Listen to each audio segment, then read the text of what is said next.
and then you'll hear from Marylouise Kelley. Thank you.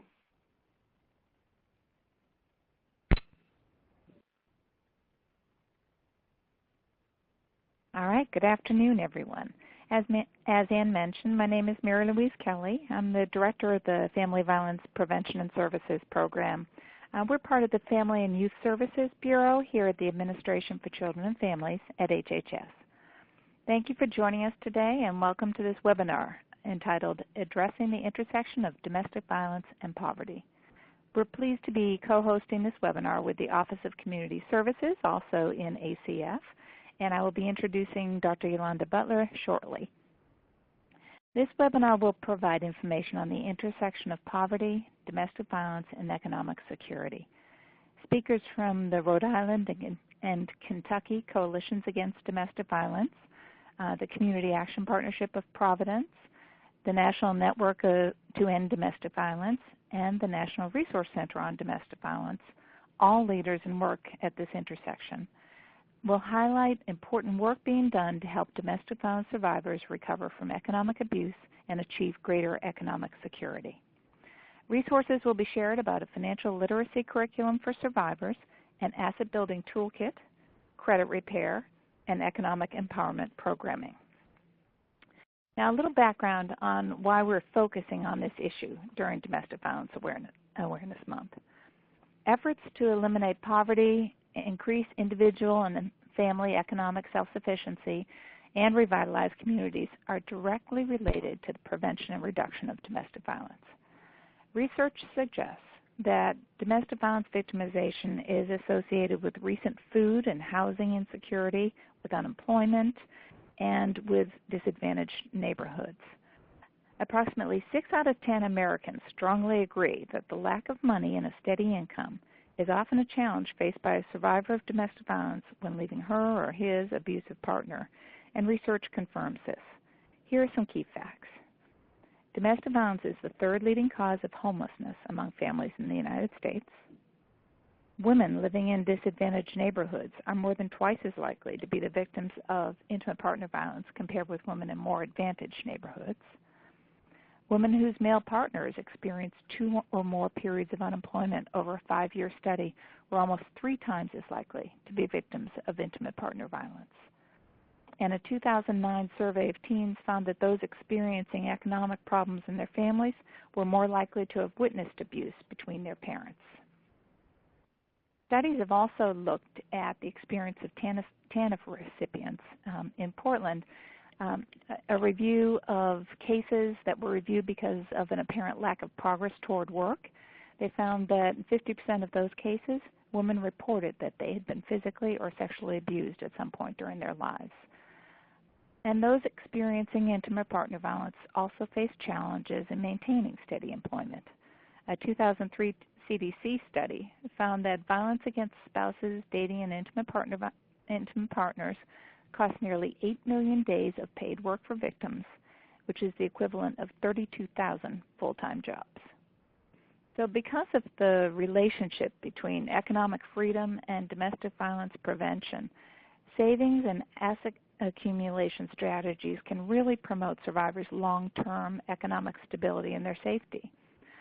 A study on the savings outcomes of 125 domestic violence survivors participating in an individual development account program, an IDA program, found that women impacted by intimate partner violence are capable of successfully saving in an IDA program when they're given the opportunity. In this study, almost 2/3 of women reached their savings goal, and 76% made at least one matched withdrawal purchase. And on average, women saved $87 per month while living on very modest incomes. So in response to all of these challenges, I just want to summarize some of the work that the Family Violence Prevention and Services, or FVPSA program, supports across this country. FVPSA provides funding to local domestic violence programs serving over 1.3 million victims of domestic violence and their children each year, through over 1,600 shelter programs and 1,100 non-residential domestic violence programs. We also support domestic violence coalitions in each state and territory, which provide training and technical assistance to the local domestic violence programs. many of these coalitions have established meaningful partnerships with anti-poverty programs, financial experts, and asset-building agencies working collaboratively to ensure that survivors can safely access financial literacy programs, address the economic abuse they've experienced, and be empowered to make informed financial decisions about their futures. You'll hear from two of those coalitions today. And the FIPSA program also supports national resource centers and a national domestic violence hotline that provides training and technical assistance to advocates, service providers, community members, and asset-building agencies about economic abuse and economic empowerment of survivors. Today, you'll hear from Menard, CEO of the National Resource Center on Domestic Violence, who's been very instrumental in not only facilitating partnerships between anti-poverty programs, AFI grantees, and domestic violence advocates, but also she was very instrumental in the development of the Assets for Independent Programs Domestic Violence Asset Building Toolkit. The FIPSA program has worked with the Office of Community Services for several years, building relationships between asset-building agencies, CAP programs, and Domestic Violence Coalition, and building training tools that you'll hear about today. We're extremely proud of our partnership with the Office of Community Services, the partnerships between asset-building agencies and domestic violence coalitions, and the training tools developed by the National Resource Center. The last 30 years has yielded amazing accomplishments that would not have been possible without a meaningful commitment to addressing the impact that domestic violence has on the entire lives of survivors and their families. On the occasion of the 30th anniversary of FIPSA, we welcome you to visit the FIPSA program's website, as well as the Learn About FIPSA website. Both serve as portals to keep others connected to the work of domestic violence grantees, to emergency resources, and training tools. And now I am pleased to introduce Dr. Yolanda Butler. Dr. Butler has served as Deputy Director of the Office of Community Services since April 2006. She also served as both Acting Director and Deputy Director of OCS from 2008 to 2011. In her dual role, Dr. Butler has been an Executive Manager and Advisor for 9 block grant and discretionary community and social services grant programs that totaled about $8 billion in resources. Prior to her positions in OCS, Dr. Butler served as a Senior Advisor on Legislative, Regulatory, and Budget Policy in the Office of Legislative Affairs and Budget, where she worked on key social services and community programs. Dr. Butler received her doctorate in political science from Howard University in 2006, and we are very pleased to be working with her as a partner here in the Administration for Children and Families. Dr. Butler? Yes, thank you, Marylouise, and for that very kind introduction. Good afternoon, everyone, and I want to thank you, our listeners, for joining us as we discuss the intersections of domestic violence and poverty. As Marylouise said, my name is Yolanda Butler, and I serve as the Deputy Director of the Office of Community Services, or OCS. Jeannie Chasen, who is the Director of the Office of Community Services, sends greetings to you on behalf of the office. I want to thank Marylouise Kelley today and Shondell Dawson for inviting us to co-host this webinar today.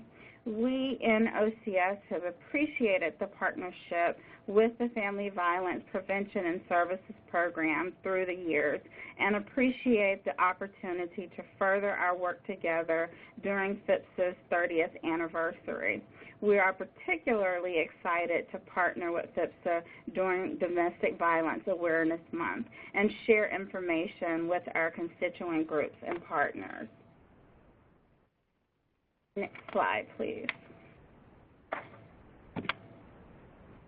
The Office of Community Services is one of several ACF programs with roots in the War on Poverty efforts of the 1960s under the administration of President Lyndon Johnson, including Head Start and the Administration on Native Americans, among several other programs. we are celebrating a landmark year as well. August 20th was the 50th anniversary of the signing of the Economic Opportunity Act, which created the Office of Economic Opportunity, and in many respects ties very closely to the modern-day Office of Community Services. 50 years ago, OEO housed programs such as Volunteers in Service to America, or VISTA, Legal Services, Job Corps, Head Start, and the Community Action Program. These programs, as critical elements of Johnson's vision for a great society, had two goals: to eliminate poverty and to eliminate racial injustice. Today, the Office of Community Services continues to do our part in keeping President Johnson's vision alive. Statistics show that efforts to eliminate poverty and increase the financial security of individuals and families and revitalize communities are directly related to the prevention and reduction of domestic violence. I want to share some key facts to support that statement. Women living in economically distressed neighborhoods are more than twice as likely to be victims of domestic violence compared with women in prosperous neighborhoods. Women and men who experience food and housing insecurity in the past 12 months reported a significantly higher 12-month prevalence of rape, physical violence, or stalking by an intimate partner compared to women and men who did not experience food and housing insecurity. And women whose male partners experienced 2 or more periods of unemployment over a 5-year study were almost 3 times as likely to be victims of intimate partner violence as were women whose partners were in stable jobs. Next slide. Many programs at the Administration for Children and Families, including those programs in the Office of Community Services, help provide life-saving services and support to victims of domestic violence and their children. While some of you may be familiar with the Office of Community Services, I think it would be useful to provide an overview of what we do to help individuals and families and communities across the nation. Today, OCS has 6 distinct programs totaling approximately $6 billion in fiscal year 2014 appropriations.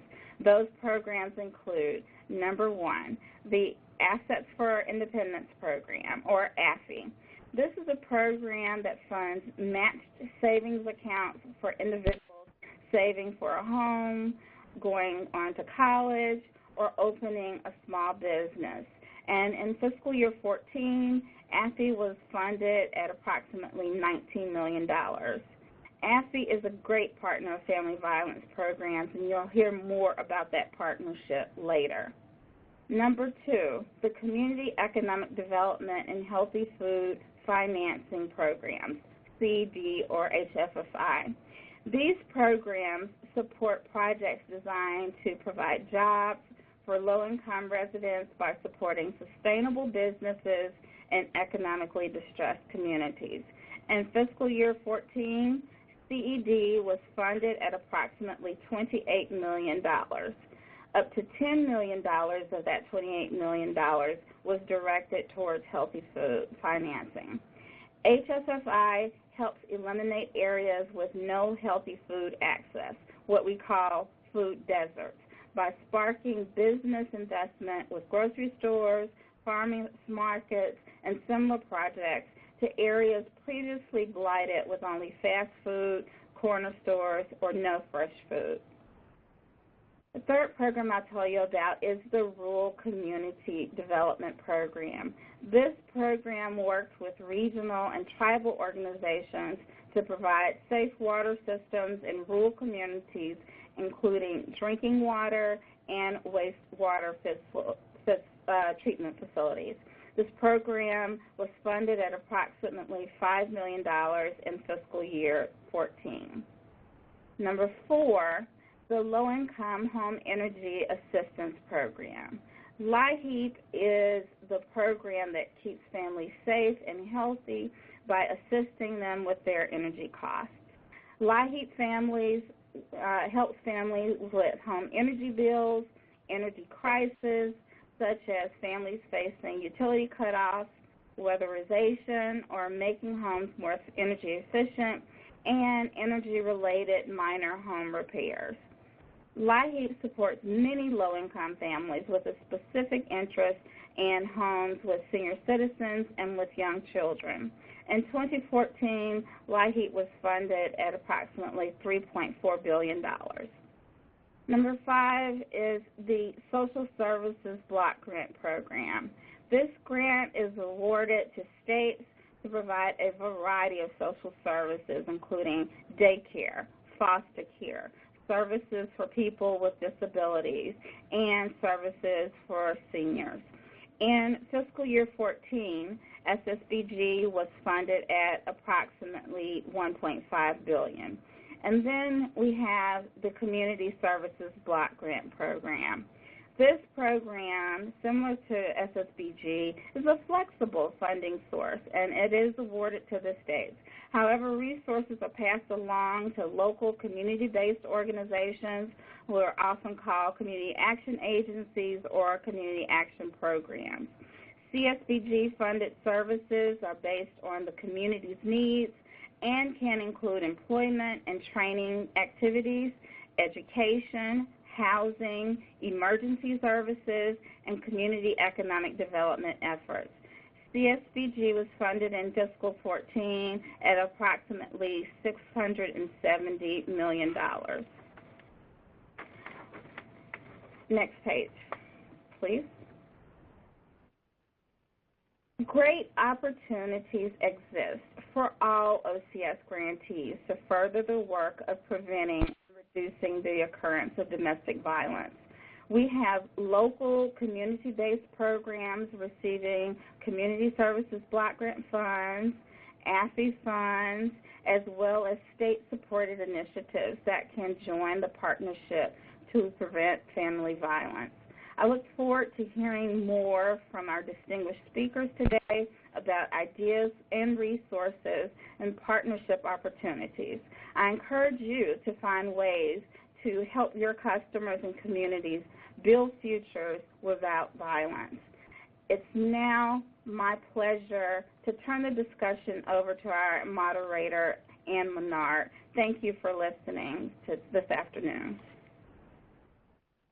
Hello, thank you. Thank you, Marylouise and Yolanda. You know, federal partnerships like yours really help facilitate partnerships at a community level, so we appreciate the leadership that you're both providing within your agencies. Good afternoon. My name is Ann Menard, and I'm with the National Resource Center on Domestic Violence. At the end of the webinar, I'll be coming back to review tools and resources that are available to support this work to address the intersection of domestic violence and poverty, some of which you've already heard about. But now I have the pleasure of introducing Kim Pentico, who is the Director of Economic Justice at the National Network to End Domestic Violence. Kim is an incredible advocate who has been working with and on behalf of survivors of sexual and domestic violence for over 15 years, including at the local program level with the Kansas Coalition Against Domestic Violence, and now at the national level with the National Network to End Domestic Violence Partnership with the Allstate Foundation, which she'll talk about more.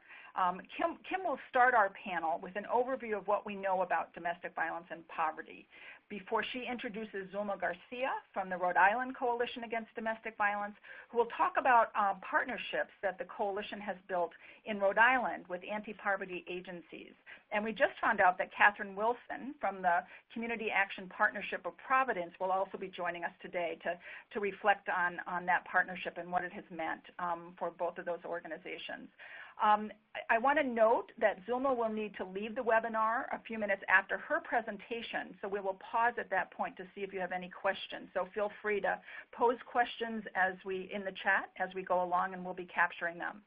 After Zulma, Kim Pentico will return to provide an overview of the incredible array of economic advocacy efforts underway across the country that have reached tens of thousands of survivors and from which we are learning a great deal. Finally, Andrea Miller from Kentucky will describe their innovative work on credit repair, which is really emerging as a threshold issue for so many survivors. But first, Kim, tell us what we know about research and experience, what we know from research and experience about this intersection of domestic violence and poverty. Great. Thanks so much, Ann. I appreciate it. And I want to say thanks to Marylouise and Ann for your work in this area. You both have been mentors of mine in this work as well as colleagues, and I so appreciate it. And thanks to Dr. Butler for your comments.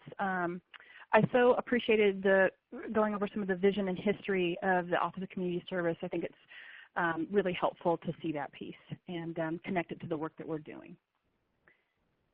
Do I have the slides? Hi, Kim. This is Kenya. I'm trying to pull your slides up now. Give me 1 second.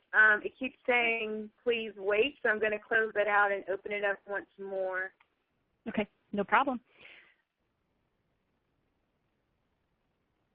It's just a comfort to know that it's not always me that has technical difficulties. So. Yeah, I'm not sure why it's not opening up. Excuse me, you may want to go ahead and begin, and then I will continue working on this. Okay, let me, in the meantime, then pull up my slides on my end so I can go through what we're going to discuss.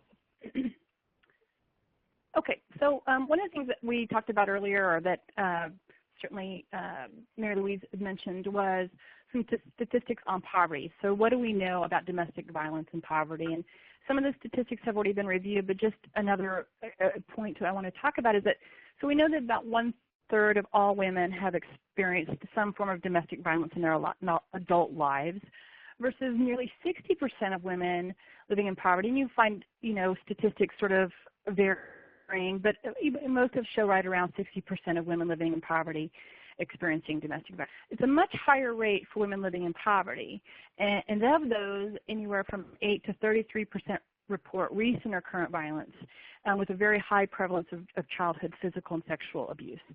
So I think the next thing that we want to think about then is, why is that occurring? Why is domestic violence occurring at a higher rate? If we know that folks who are poor are not more violent, so why would that be happening? So what we do know is that having limited financial resources is a huge risk factor for domestic violence. And that's because fewer resources actually equal fewer good choices for getting or staying safe, which completely makes sense. I consider myself to be pretty middle income. I think probably everybody kind of does consider themselves to be middle income. But the reality is that if I am not safe tonight in my own home, I do have the ability to flee. I have a car with a full tank of gas. I have a credit card with enough availability to get a hotel room for the night. If I needed to, I actually could get either my credit card and get a flight and leave. So I have the ability to get safer easier than a survivor that doesn't have that sort of access. So that makes sense. I mean, if we think through our own personal ability to stay safe, given our own economic resources. We also know that abusers or batters are using finances to gain or maintain control, which increases the vulnerability. So stealing money, stealing checks, accessing accounts, and things like that. So the fact that they're using those finances to take control means they then have the control in many ways on the finances. And the abuse is likely to last longer and result in more severe injuries for women living in poverty. So again, I just want to reiterate, though, that this does not mean that those living in poverty are more violent. It also does not mean that those with more financial resources are not experiencing domestic violence, nor does it mean they're not at risk of domestic violence. It simply means that their risk factors are lessened when you have access to resources, and that the prevalence is not as high because you have access to reach out. So if we think a little bit about the the tactics of financial abuse, and that it's a common tactic that is used within the context of domestic violence. So those tactics can often lead to financial ruin. That we hear from many survivors that the violence that they have experienced or the tactics within that relationship have really led to long-term financial ruin. And I actually have been doing domestic violence work for nearly now 25 years, and I can tell you when I did direct services, this is not something we talked about. Now, I fully admit that we probably didn't know enough to know to talk about it, but in some ways I think it has become more significant because how particularly credit and credit scores, and we'll talk more about that a little later, affect a person's ability to just survive. You know, to get a cell phone, to get an apartment, to get some things that are just basic human needs, you have to have decent credit. And if you don't have good credit, you either can't access it at all or you access it at a much higher cost. So what's actually happening is that folks that can least afford higher interest rate, higher fees, and things like that are having to pay them at a higher rate because they have poor credit, because they're living in poverty. Things actually cost more. So it's a cycle, and that the fact that we're having these national groups, HHS and Office of Community Services, and and FIPSA and VAWA and all these organizations looking at this issue and getting more and more involved and dedicated is a huge piece of helping address this. So thanks to folks on that end. It is my pleasure, and I pulled away from iLink for a second. There we go. Are we on now? Yes, sorry, our slides seem to have taken on a life of their own. This is unusual. Oh, there's Zulma's. Okay, I think we're back on track. Thanks. It's probably just me. No, it's not you. I think there must have been some sort of glitch with those slides that were uploaded, the last set of slides, but I think the others should be okay. Oh, fantastic. No worries. We can roll. We're advocates, so we can roll with it. But it's my pleasure to then introduce Zulma Garcia, who's been working in the domestic violence movement for over 18 years. She's been with the Rhode Island Coalition since 1996, or been with a member agency of the Rhode Island Coalition 1996 as Director of Community Services to develop and implement their Latina advocacy program. In 2002, Zelma joined the Rhode Island Coalition as the Director of SOAR, which is a beautiful name, which stands for Sisters Overcoming Abusive Relationships, a task force of the Rhode Island Coalition, and in this capacity worked to organize survivors of domestic violence. During the last 6 years of policy, and Zelma received her bachelor's degree in social science at Roger Williams University. And not on the script, I will just say that Zulma is a love, and I have the privilege to know her. The screen is yours. Thank you so much, and thank you for all the background information and all the speakers who have come before me, and thank you for the invitation to be part of this webinar. So as I was listening to everybody before me, I just wanted to say that all the stuff that's happening on a national level starts to trickle down to the state level, and then we have the opportunity to share our resources with our community-based agencies. So I was asked to go over what are some of the pieces around our relationship building with our partners in the community, and so I'll go over it. I'm sure some of you already do some of the work that I'll go over, but I just wanted to share what I do to be part of our community and to share the resources that are offered from the national level down to the state level. So, Zulma, hi, this is Ann. I want you to get a little bit closer to your phone. Your voice is a little bit soft. How's that? Want to hear everything. Is that better? It's a little bit better. Thanks a lot. Okay. Is this better for folks? Hello? Is that better? Yes. A little bit better. Speak in your loud advocate voice. Thanks. Okay, hold on. How's this? Much better, thanks. Okay. All right. So next slide, please. So what I wanted to go over first of all is your mission. One of the things that we do as we're looking at partnerships and working in the community is to look at our mission. And how we meet our mission is really important.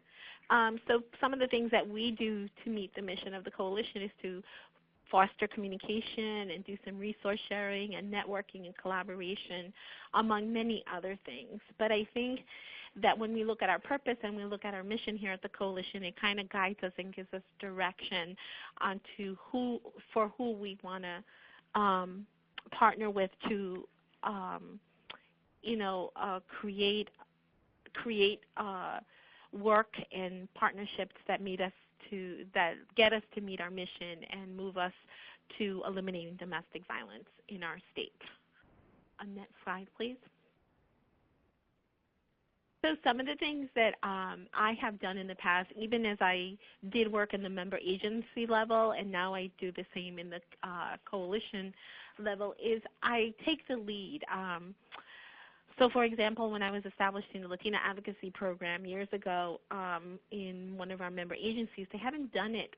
That was a new program for them, and my job was to come in and establish partnerships and be able to work with the groups in our community to to facilitate services for our clients.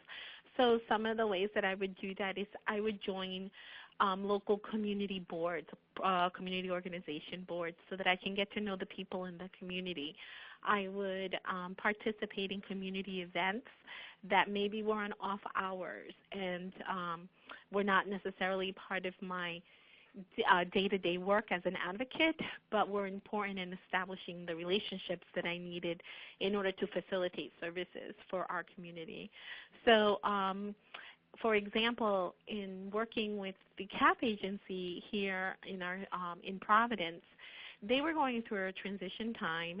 New staff was coming in, and I happened to meet their executive director as part of the board that I sit on at the Rhode Island Coalition for the Homeless. And as both board members there, we got to know each other and started to talk about our work, and we connected. We set up an appointment to meet at the office, and I got to tour their facility as they were transitioning into a new name and to new programs. I got to meet some of the staff there, and also got them to know about our work and the kinds of opportunities that we were looking for to work with them on. And so through staying in touch through the board and talking with their executive director and some of their staff, we were able to kind of figure out some of the ways we can work together. The other way is by staying in touch with the agencies. We send our newsletters, we send updates to them. We highlight, for example, like today, we highlighted the conference on the webinar, and that they would be part of the speaking on our social media arenas. So all these relationship building pieces help us maintain the relationship and nurture the relationship so that we can continue to build strong programs that not just serve our clients but also serve other clients and the victims of domestic violence in the community that may not have the point of access of a shelter or court advocacy program but come through the CAP program for services and have not yet identified themselves as victims of abuse or that are ready to disclose that. So they may seek out services from the CAP agencies for utility assistance or heat assistance, rental assistance, and other services that they provide. So we continue to stay connected to the agency by providing information through many other forms besides just one-on-one meetings. But I also feel that one of the successful pieces of my relationship with the Community Action Partnership with Providence is the direct connection that the Executive Director, Melissa, and I have had through the board experience of the Rhode Island Coalition for the Homeless. Next slide, please.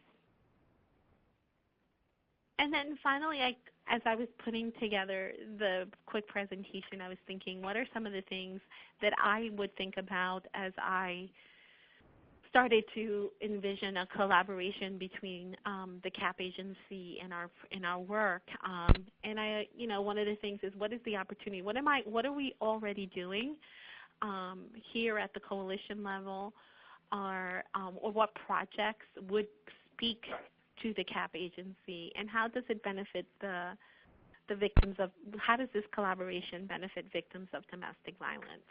And so, for us, it just happened to be that we had received the All-State grant from the All-State Foundation to do financial literacy work here in our state. And part of that was to do some training with community-based organizations. And through talking with the executive director of the CAP agency, we found out that that was something that was interesting, that they were interested in doing, and that they wanted to pursue and train their staff and to work with their clients. So with the resources that were provided through the All-State Foundation, the curriculums, and the trainers that we put on, and I have actually gone out to the CAP agency and trained their staff several times already. They began to use the curriculum and work with their clients on financial literacy. So the opportunity just happened to be there, and we both saw that it would work for the work that we were both doing in our community. So I wanted to turn it over to Catherine Wilson, who is the person that's implementing the curriculum and the work at the CAP agency level, so that she could talk about how the collaboration has benefited her clients and her organization. So Catherine? Good afternoon, everyone. So thank you, Zulma, very much. As Zulma has already stated, she came to our CAP agency, which is Community Action Partnership of Providence, and she trained all the case managers in the All-State Financial Empowerment curriculum. And so part of the work that we do is we try to be as holistic as possible. Most of the residents that come to us, we call our clients residents. Most of the residents that come in, they're coming for heating assistance, they're seeking our food pantries, they're coming in seeking assistance for emergency rental assistance, they might be victims of a house fire. There's all kinds of things going on. So after we kind of get to a place of stabilization, we often talk about financial literacy as part of our mission here at CAP. We're an anti-poverty agency, and we hope to assist all of our residents in economic self-sufficiency. So kind of how we look at this is that we meet people where they are, obviously, and then also we work with families in financial literacy, and we do one-on-ones as well. And then with that, we also tap into our community partners. So for example, with the coalition, with member agencies who are also domestic violence programs. And then we also look further into the community at like NeighborWorks, the Blackstone River Valley, and the National Coalition of 100 Black Women, who currently have a financial empowerment program where they offer financial literacy coach. So not only are our case managers implementing the All-State Financial Empowerment curriculum with their residents, we're also working with these different agencies on having a free coach that will help victims of violence hopefully move forward and reach economic self-sufficiency. So, and something that's also new to our CAP agency is that we have an IDA program.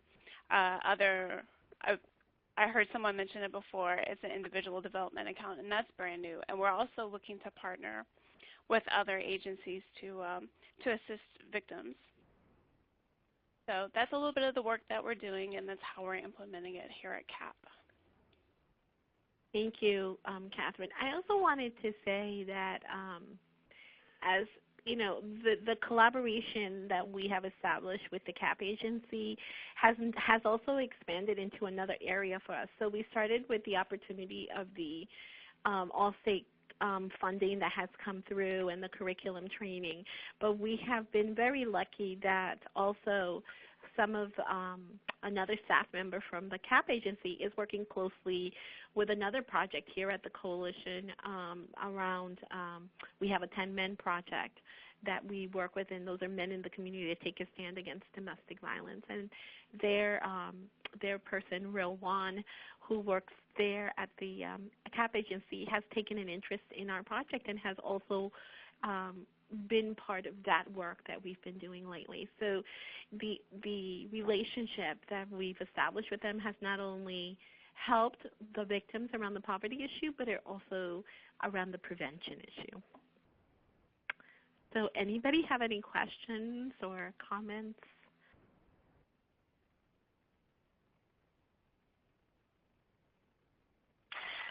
Hi, this is Kenya. There was a question that was raised in the public chat that maybe you can speak to, okay. And one had to do with the definitions of living in poverty. So I don't know if you can speak to that a little bit. And then there's just another question related to more information about IDAs. Catherine, did you want to take that one around the IDA? And I'm not sure who spoke about the definition of living in poverty. Sure. I'll talk about the IDA. The IDA is an individual development account. We're piloting it here in Rhode Island. There's no other agencies as of right now who are offering it. But what it is a match savings account. And in that match savings account program, basically what happens is a resident comes in and they would like to become a first-time home buyer, or they would like to go to college or a training program after high school, or they would like to open up their small business. So we work with them, and we work with our community partners to help establish that. So for our particular program, our residents, if they're able to save up to $3,000, we're able to match that dollar for dollar. And then, of course, we look at different programs within the Providence area to see, if we can get, basically more bang for our buck. So, for example, after the match. Okay, and then previously there was another question about what steps do you take to protect personally identifying information for survivors that are accessing these types of resources and services? Zulma, do you want to speak about that? Well, for us, for us, we have done several several trainings with client services. So there's an array of ways to keep their identity confidential. So, for example, we do some of our training with the Family Violence Option Advocacy Program, which are clients who access the Department of Human Services, cash assistance programs and other programs. And so we recruit some of those clients that are experiencing domestic violence to come take the full-day training. We provide an array of support so that they can participate in the training, but it's also just victims of domestic violence. It's not open to the public, and so we do that kind of confidentiality for them. We also have had obviously programs, our member programs that do the one-on-one sessions or the trainings inside their confidential locations or with clients that access their residential programs. And so that's a confidential location. When I do a training out in public, I don't necessarily ask people to disclose whether they are in a domestic violence situation. The assumption is when I'm doing the training is that they are victims of domestic violence in the audience, and if they choose to disclose, that's their decision, and sometimes that does happen. But I just make the assumption there are people there, and I try to keep the training on a level that works for everyone in the room. I'm not sure if that makes sense. Did that answer someone's question? Yes, I believe so. Thank you. So we are now going to move on to the next presentation. If you all can bear with me for one moment, I'm going to share my desktop because we previously had an issue with the slides. So we're going to try this really quickly and see if it works. So please just bear with us for one moment.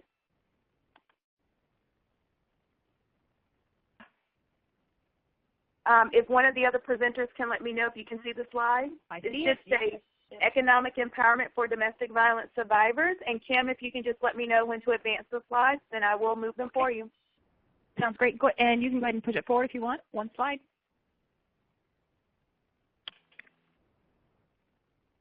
Great. Thanks so much. So, and thanks to the presentation earlier. I so appreciate all your work, Zulma, and oh my goodness, I forgot. Catherine. Thank you, Catherine. I'm trying to dodge between two different PowerPoints here.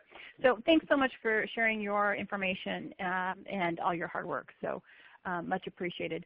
So we're going to talk a little bit about economic empowerment and how these are sort of shaking out in services. And you heard a little bit from Catherine and Zelma on how it's working in Rhode Island. But I want to give you a little more information about how we're doing this, supporting it through grant making, specifically through the All-State Foundation, a project that we're in partnership with. There are lots of other great resources out there. So survivors will often seek shelter due to lack of resources, and so we know that that's why this is important. It was, not long ago when we weren't making the connection between financial empowerment and domestic violence. And we're doing that now because we're listening to what survivors are telling us. And we also know, like I said, that many survivors are seeking shelter because they don't have resources to be elsewhere. We also know that men are returning to abusive homes and partners because they have a lack of housing or resources. So, when I am often doing these trainings across the country, particularly to a room full of shelter advocates, I ask them, how many of you, thinking of the folks that are in your shelter today, right now, how many of them would still be there if they had access to all the resources that they needed? Or would they be somewhere else? And almost all of them say that the women that are in shelter right now are there because they truly don't have access to be somewhere else. And it's true. The reality is that as much as I appreciate and just think so highly of folks that are doing shelter work, if I turn out to not be safe tonight, I probably am not going to go to shelter. It's not because I think I'm too good for it. It's not because I don't think it's a fine program. But when you've got kiddos, or even without kids, if I can avoid shelter and go to a hotel or go to my mother's house and have the access and resources to go somewhere else, I'm going to. So if I end up in shelter, it's because I've exhausted every other resource to be somewhere else. So we know that women are seeking shelter because of lack of resources.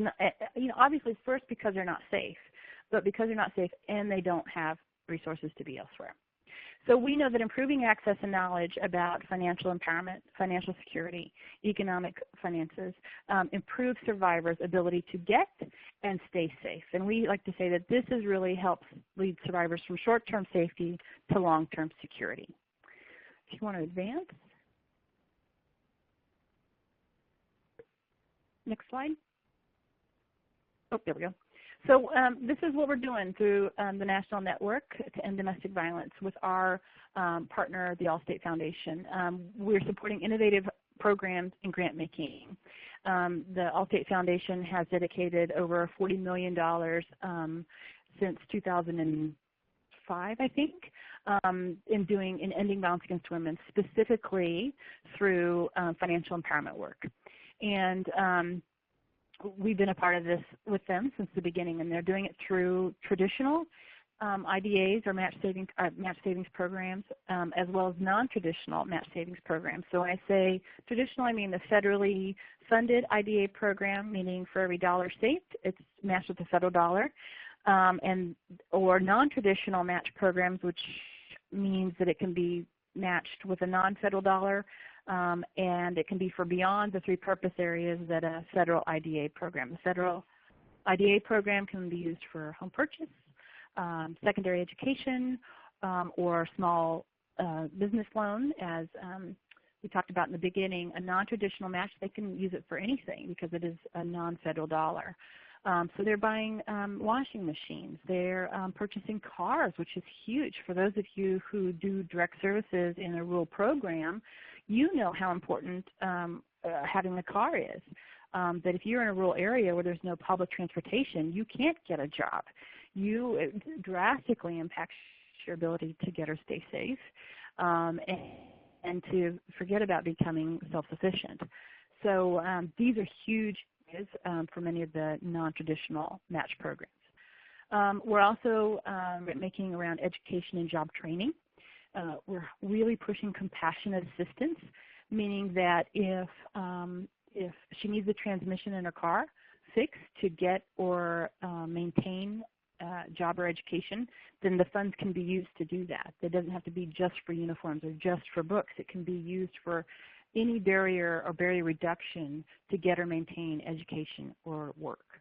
And we're also doing it through the Moving Ahead Career Empowerment Curriculum, and there'll be links at the end for that information.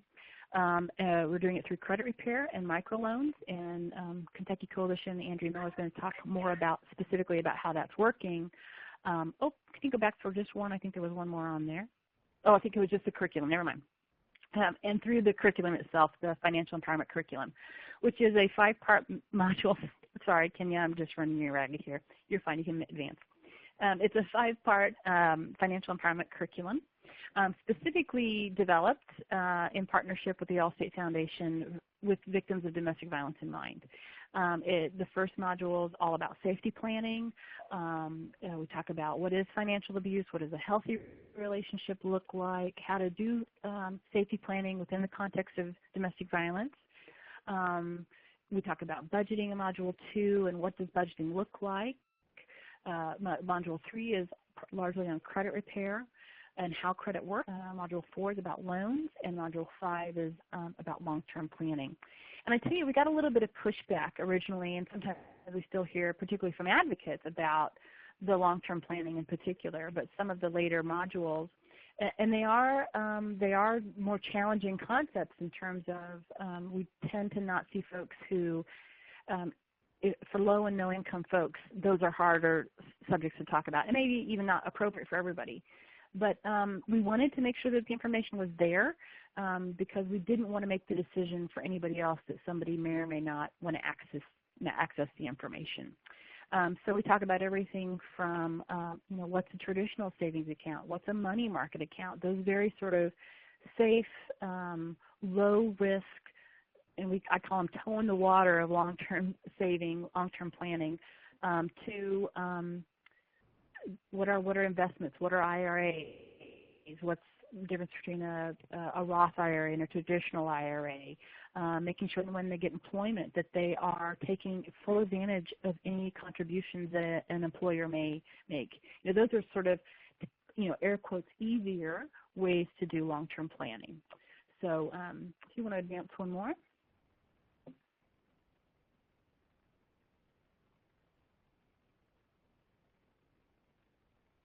So a little bit about what's working, and that we've tried really hard to be thoughtful about how this program is working for survivors. And we are really pushing this next year to go from, we had a microloan to actually the microloan really being as part of credit repair.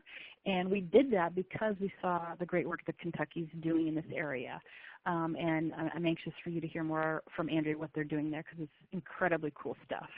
The non-traditional match savings program I talked about earlier, which is huge for folks that, educate, secondary education, college, home purchasing is just not going to be in some folks' future, or now at least. And so doing non-traditional match savings program is meeting a wider scope of folks' needs.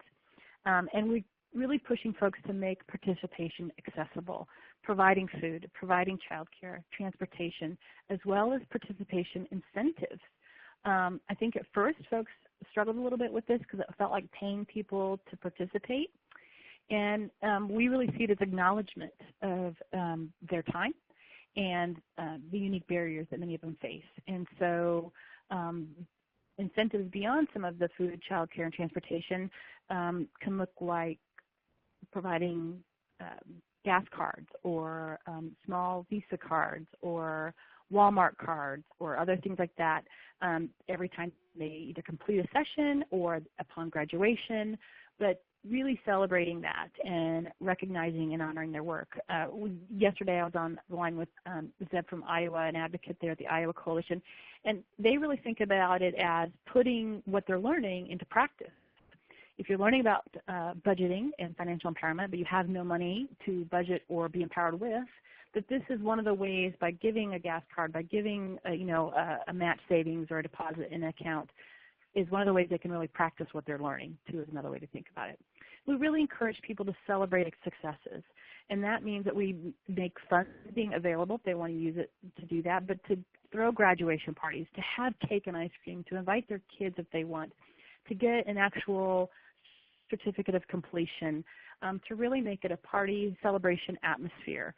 From we're working with, and that we see that this is one of the few things they may have accomplished or completed, and to have their kids participate in that can really be an amazing experience. Enough to be invited to a couple of these graduation ceremonies, and they are take your breath away, and it's just a privilege to be a part of it. If you want to dance again.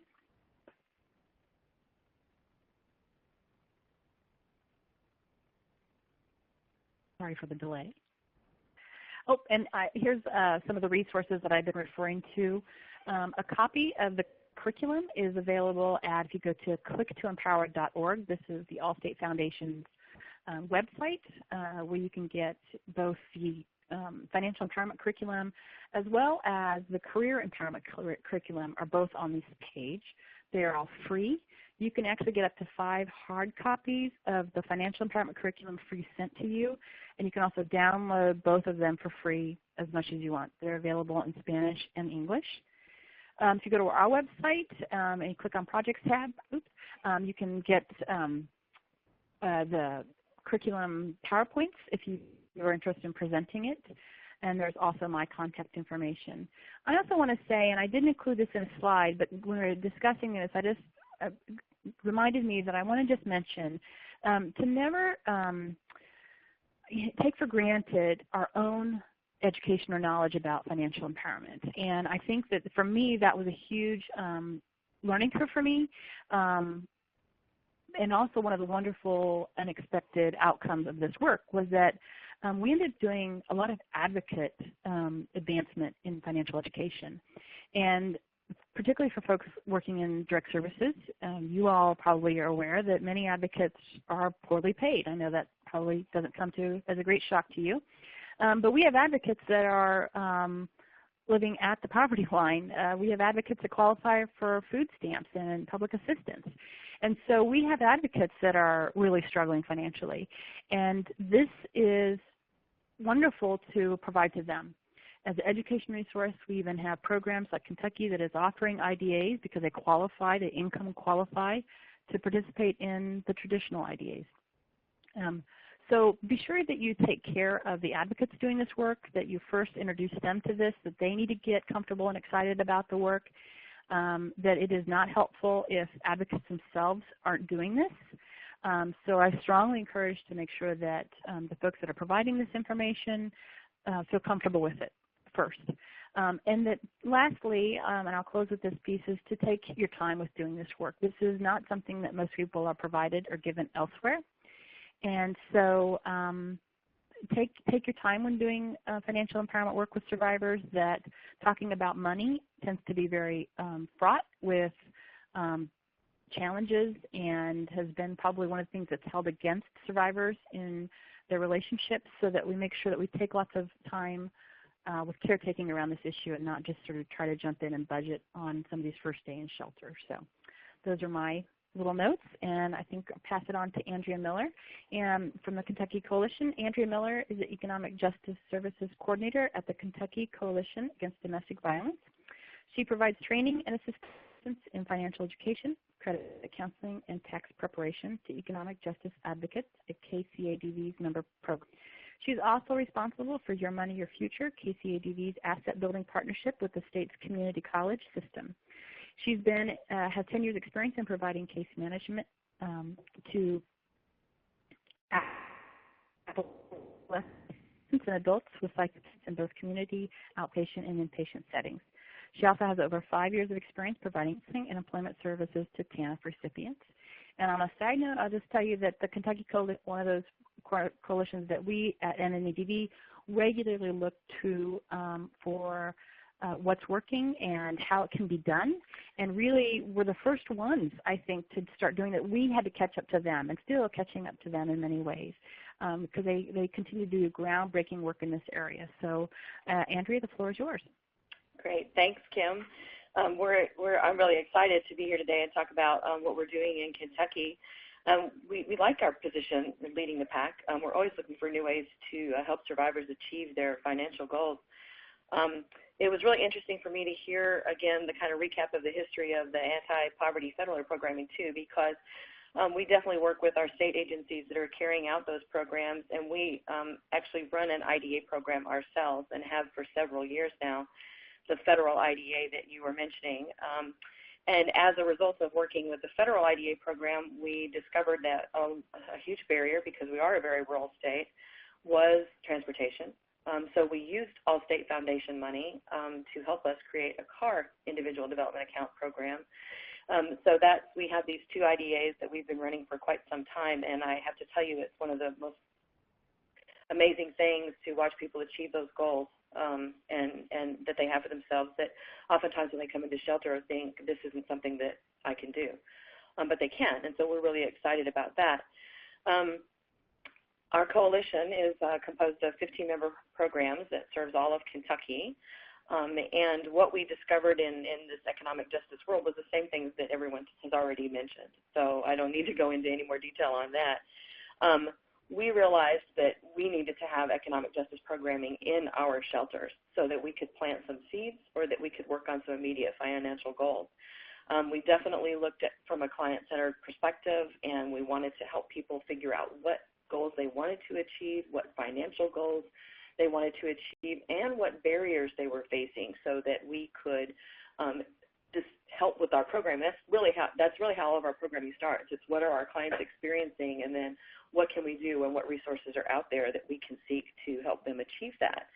Our survivors are working closely with advocates. When you mentioned about taking care of the advocates, we absolutely want to help our advocates understand the materials, and we have found just what Kim said, that a lot of our advocates, because they are also living in sometimes low-income situations, they need this information themselves, and so we really take that to heart and ensure that we are providing them with all access to training that we can give them so that they can go back into the communities and work with the survivors. We love the All-State curricula. We definitely use that in our financial education with our survivors. And the points that Kim made about making that training or access to that financial education, if you can eliminate as many barriers as possible and provide incentives, that is the success. We find that if you will feed people and take care of their children so that they can focus on listening to and soaking in and practicing and doing all of those things that they want to achieve in terms of their financial goals, it makes it so much easier. In the course of the work, which is how we went to our microloan program, we recognized the need in working with our IDAs, we recognized the need for credit building, particularly for homeownership.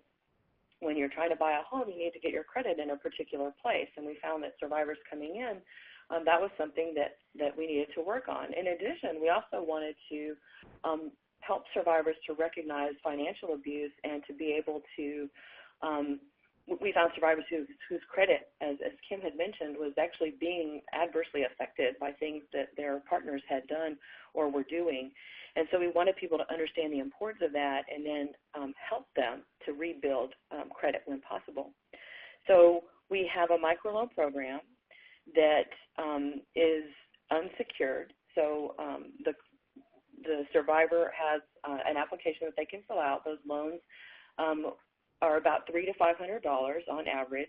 We cap it at about $500, and that's because our advocates told us that seems to be a reasonable amount to take care of most of the things that our survivors are trying to do.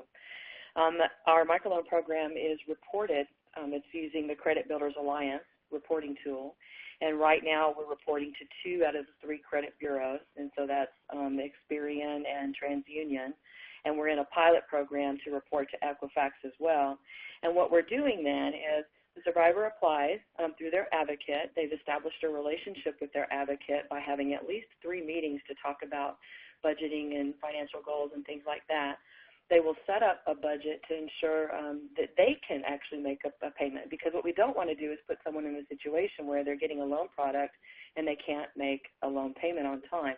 The whole purpose in credit repair is to start building that on-time payment history, and we want to make sure that our applicants and our survivors are in a place to do that. We actually, when they take out the loan, they tell us how they want that check to be made payable. So we can make the check payable to the survivor, or we can make the check payable to a vendor or multiple vendors, so that it gets paid directly, and then the survivor is making again, that 0% interest loan over a 12-month time. So they're taking that loan amount divided by 12, and they're making that payment to KDVA, or we just changed our name, KCADV. They're making that payment to us. Some of the uses that persons are using is to settle collections on credit reports. And this is one of my favorite ones, because collections adversely impact your credit score.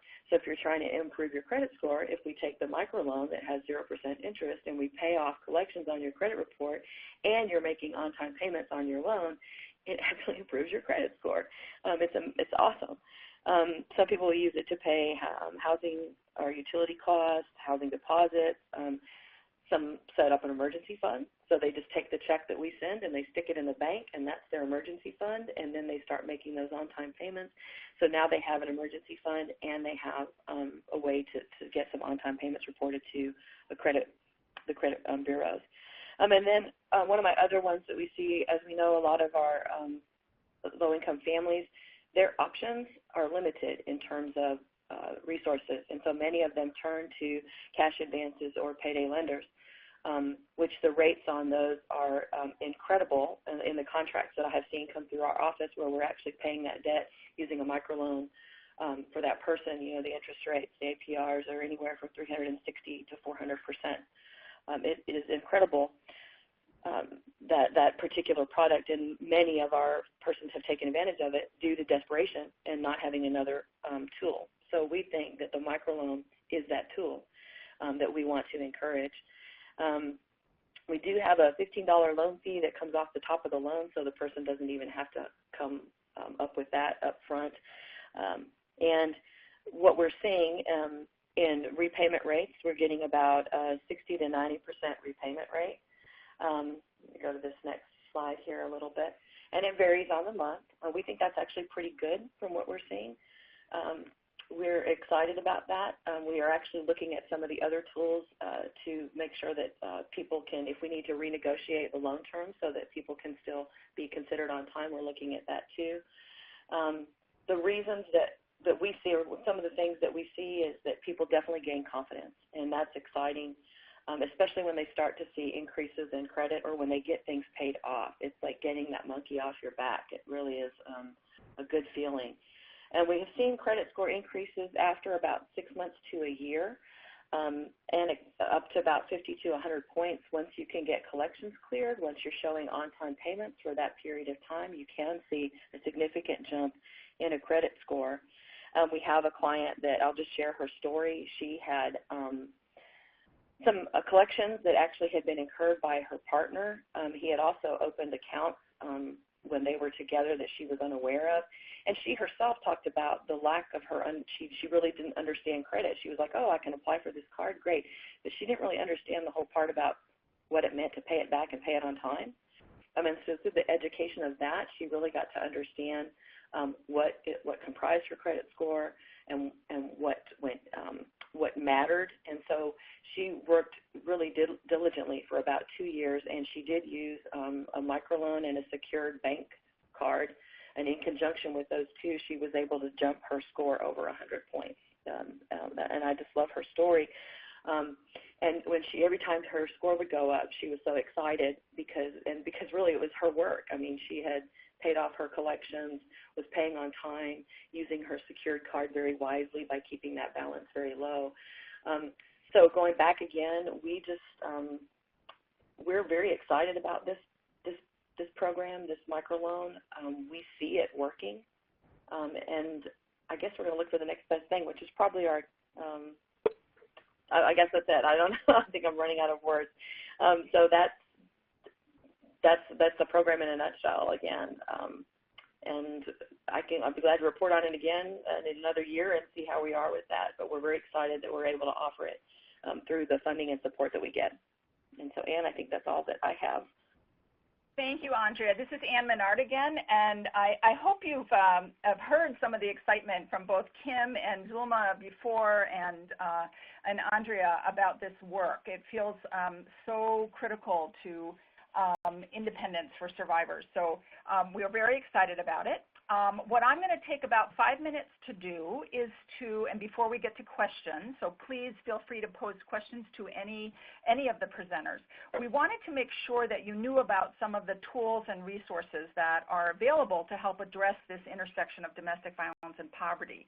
And, I'm just going to show you some things. Really encourage you on your own time to check it out. Encourage your colleagues to check it out. As the slides come up, the first thing that you're going to see is one of the resources that Dr. Butler mentioned in her initial remarks, the Building Assets for Survivors, the Assets for Independence. Okay. Okay, I guess you're moving the slides for me. So thanks. We're back on Kenya sharing her desktop. So Building Assets for Survivors is a resource developed and supported by the Office on Community Services. And I took a picture of the homepage because I want you to see where the domestic violence resources are located. If you scroll down under Populations, which is the third of the columns under Topics and Tools, you'll find a button that looks like the one on the far right of your screen, Domestic Violence Survivors, Helping Domestic Violence Survivors Build Assets. If you go to the next slide, Kenya, thanks. On this tab, you're going to find a lot of information about the AFI project, as well as the domestic violence and economic abuse. You're going to find materials for domestic violence advocates about asset building services. You're also going to find, if you're an asset building program or an anti-poverty program, you're going to find information on how to build partnerships with domestic violence programs. So there's a lot of training materials and resource materials to support this work at the intersection. And one of those resources, and you can go to the next slide, is a toolkit that highlights the work, among others, of the Kentucky Coalition Against Domestic Violence in this area of building independent economic options for survivors, is a toolkit that really does a great job of highlighting strategies that can be used to build partnerships between asset building and domestic violence services within communities. Again, it includes practical information based on real experiences of building these partnerships, and there's chapters for the domestic violence program part of the partnership, as well as asset building parts of the partnership. So I encourage you, if you have not seen that, to go check that out. It is downloadable and I think is really designed to be put into practice. You can go to the next slide, which is a duplicate, so you can skip right over that. Yep, we already saw that slide. Sorry about that. The other two resources I want to mention to you are two special online collections that we have at the National Resource Center on our online resource library, bonnet.org. There's two linked collections, Asset Building and IDAs, and both of these collections include these types of information. They're meant to organize for practitioners and policymakers information on a particular topic, in this case, what we know about asset building and IDAs as they relate to working with survivors. And you can see the direct link there at the top.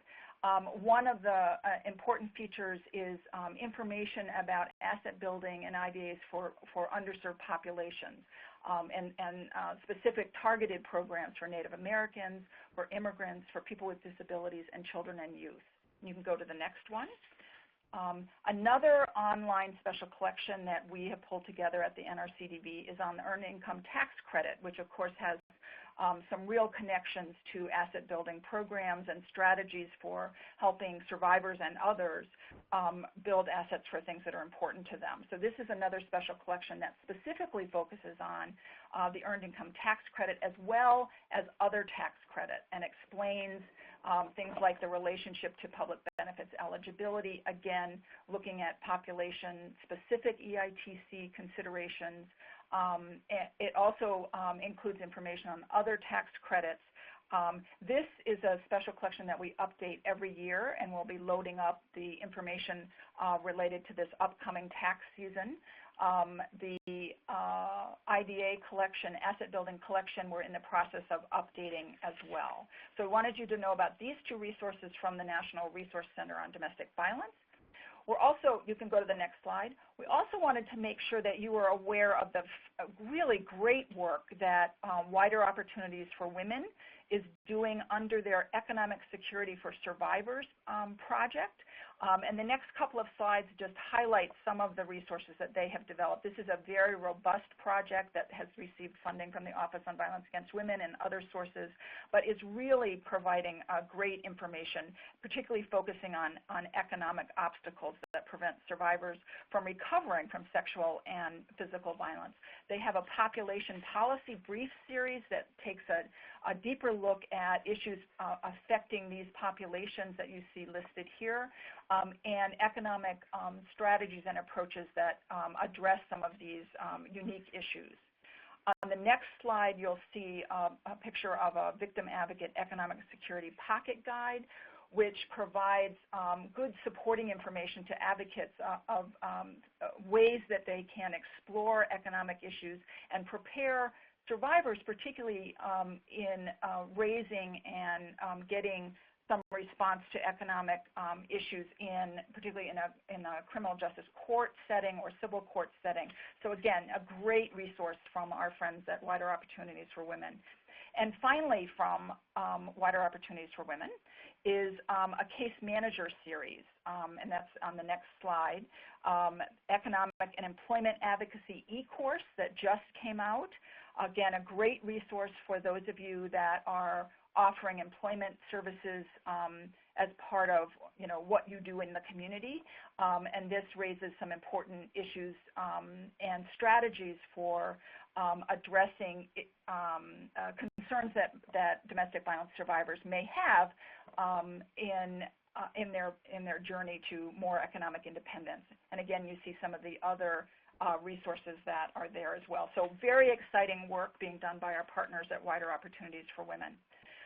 Next, to just highlight again the resources that Kim Pentico talked about. Here's the front page of the National Network to End Domestic Violence website and the economic resources that they have there. This is an incredible resource for the community of the advocacy community, but again, all our allied partners. You can go to the next slide. There are a host of technical assistance and online resources available related at this intersection of economic justice and domestic violence. You can see some of them listed there. And here's the front page of the wonderful curriculum that many of us have mentioned throughout this webinar. Again, if it's not something you're familiar with, I encourage you to check that out. And finally, I wanted to also lift up some important resources from our friends at the Center for Family Policy and Practice. This is an organization that specifically focuses on providing social welfare services to men living in poverty as well as their families. And they have really been a great partner of ours around addressing violence issues and seeing the whole family and again, addressing this intersection of domestic violence and poverty. So Their mission is to strengthen society through the expansion of opportunities for low-income parents, both mothers and fathers, to protect and support their children. And two resources that I particularly want to bring to your attention, you can go to the next slide, Kenya, are a publication that they recently came out with. It's called Enhancing Safety for Women, Communities of Color, Domestic Violence, and Social Welfare Services for Low-Income Men. It focuses on low-income African-American communities and really considers women's experiences of domestic violence within the broader context of their lives. This report, as it says on the slide, demonstrates that community-based programs that address the needs of low-income men of color can respond in really helpful ways to an unmet need for some domestic violence victims. So again, I encourage you to take a look at that. And finally, another publication from the Center for Family Policy and Practice, Safety and Services, which is based on a series of listening sessions with women who shared their experiences and knowledge of domestic violence, economic support services, and community. And again, provide some very thoughtful insights from low-income women who are struggling with domestic violence but care deeply about how poverty affects their whole families. So again, I just wanted to bring those resources to your attention as well. So now we are at the point where we have time to answer questions, and hopefully you've been posting those in or can post them in now. We've got another 5 to 7 minutes or so for your questions, and would be happy to answer them. So Kenya, I don't know if you've pulled any off already. I'm going to turn it over to Kenya. Sure. I think that we can go back to some of the initial questions that had come up earlier. And the first one, I think, is, can you define living in poverty according to income level or I believe that's the federal poverty line? So if someone can answer that question, I think that will help set us up for the remaining questions that may come up. Andrea, I'd like you to talk about how you define who you're working with and how the federal poverty lines might figure into that, or might be not the constraint that you pay attention to. Sure. For the IDA, we're required to look at 200% of the federal poverty level for eligibility for the federal IDA, and we just carry that eligibility over to our CAR IDA as well. But for most folks, for example, in 2014, 200% of the federal poverty guideline for a two-person household is $31,460. So most of the families that we're working with are well eligible from an income standpoint. For our microloan, we'll ask for income verification, and we want the budget to be sure that someone can make their payments. But we don't really have necessarily that same income guideline or threshold. We're just looking at what is the person's need. Is this microloan going to be able to help them, and can they repay this loan? So that's kind of what that eligibility looks like. Again, we do look at it, but we're not looking at the poverty level as any indicator for the microloan. Hopefully that helps. Great, thank you. And related to that, actually, is a question around what happens if a survivor cannot repay you? Yeah, that's a great question. And certainly, again, we don't want to damage someone. Obviously, we want this product to be successful. So we do everything that we can to help someone with making those payments on time. So we send text message reminders to remind people about their payments. We hope that because of the relationship that they have developed with their advocate ahead of time, that if they run into a difficulty, they will talk to their advocate. We actually have people call here, too, and say, hey, I'm running into a problem. So then what we want to do is problem solve. What can be done to help them free up money to make their payment on time? So we might look at, do we have any other resource that could help them to make sure they make their payment on time using their funds? But then we might be able to help them take care of something else with some sort of, and these microloan payments, again, they're fairly small. The highest one is usually $41.67. So it might be that, well, maybe we have some Walmart cards at the shelter that the person could, or through their advocate, that they could access so that they would, for those basic needs that they have, and then they can take that money to make their payment on time. If someone doesn't pay off their loan, we do have to charge it off. We're contractually obligated to report late payments. We're contractually obligated to report someone who doesn't pay. So after 90 days of no payment, we would charge off the loan. We don't put it into collection, but it is going to show as a charge-off on a credit report. That's not a good thing, but that's the best that we can do under the contract that we have, which is why we try to take so many steps at the beginning to prevent someone from going into that status. Great. And related to what you're speaking about, there were a few questions earlier, and I'm just going to combine them a little bit. The question was related to, are those providing support to the victims? Are their family members and others also invited to take the class, as they may be dealing with similar issues? And then a couple of questions came up around, are these benefits and services also available to men? And so if you can speak a little bit about how these services might be available to victims and their families, or to men who are also experiencing domestic violence, I think that would be great. This is Andrea. Do you want me to take that question from our perspective?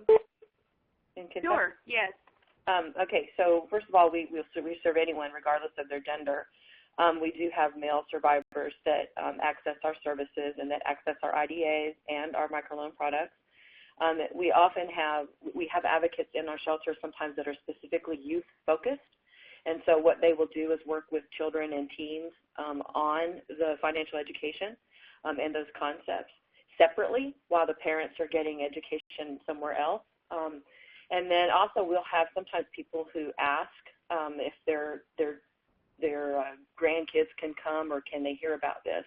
And so we haven't turned people away who want access to that information. Obviously, we feel like getting that out there as much as possible is in everyone's best interest. So that's my best answer to the question. Great, thank you. Would anyone else like to speak to men who may access services or how these materials may be applicable to a wider variety of victims?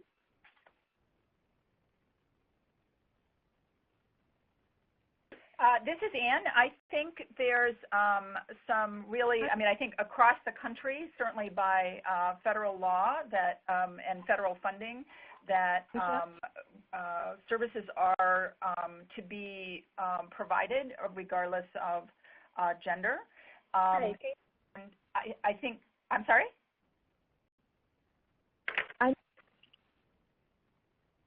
It sounds like someone's trying to jump in, but their line may be breaking up. Maybe you should mute and then unmute again and try to make your comment. And I'll just continue, and while that happens, this is Ann.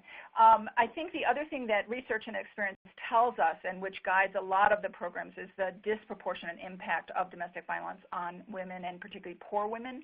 So not surprisingly, many of the programs have been designed with a particular gender lens, because that's responsive to the realities that are occurring within the context of domestic violence. But that said, we know that programs across the country are also addressing the needs of male victims of domestic violence, who again may be being abused by a female partner, and may also be being abused in a gay or bisexual relationship as well.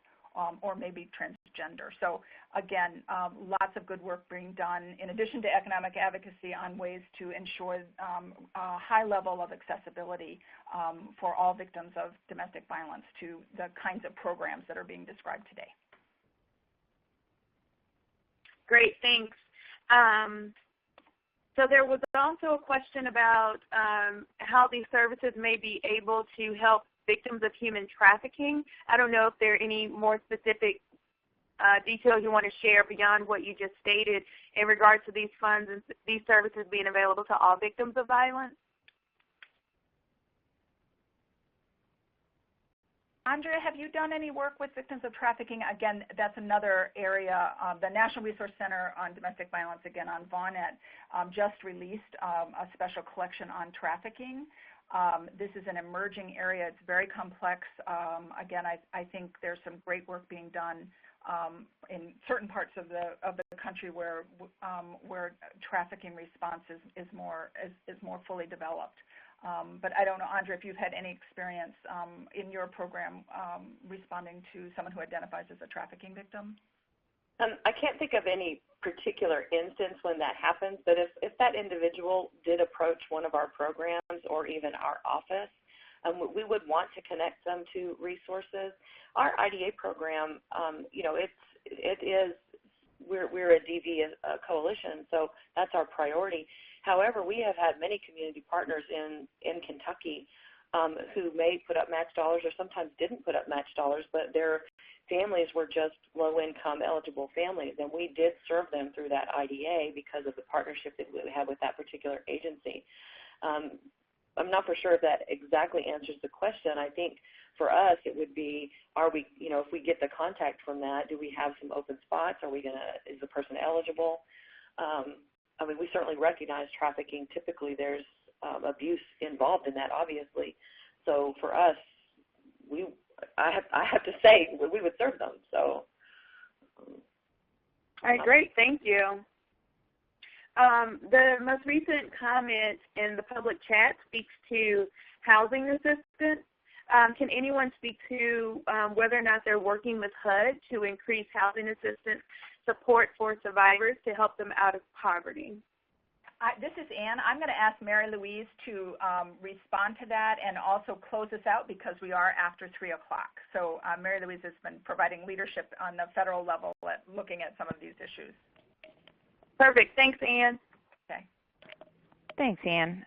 Well, I will say that we are trying to work very closely with HUD on the broad agenda for ending family homelessness. And so we're looking at a range of strategies, including shorter-term housing first strategies, including victims of domestic violence in transitional housing and permanent housing options. But at this point, strategies around rent assistance and other kind of financial assistance is part of the range of approaches that we're looking at, but at this point has not included things like asset programs in particular, or expanding the AFI programs into that realm of work. But a great idea and another strategy that can be part of the solution. We are past our closing time, so I just want to thank everybody for making the time to look at the intersection of domestic violence and poverty as we close out Domestic Violence Awareness Month this week. Thank you to all the presenters who did a terrific job, and thank you for making these great resources available to all of us as we do this work going forward. Thank you to our partners at the Office of Community Services and Dr. Butler and all of your colleagues there. And to the support of the National Resource Center on Domestic Violence for pulling together this webinar. Thank you. Bye, everyone. Bye-bye.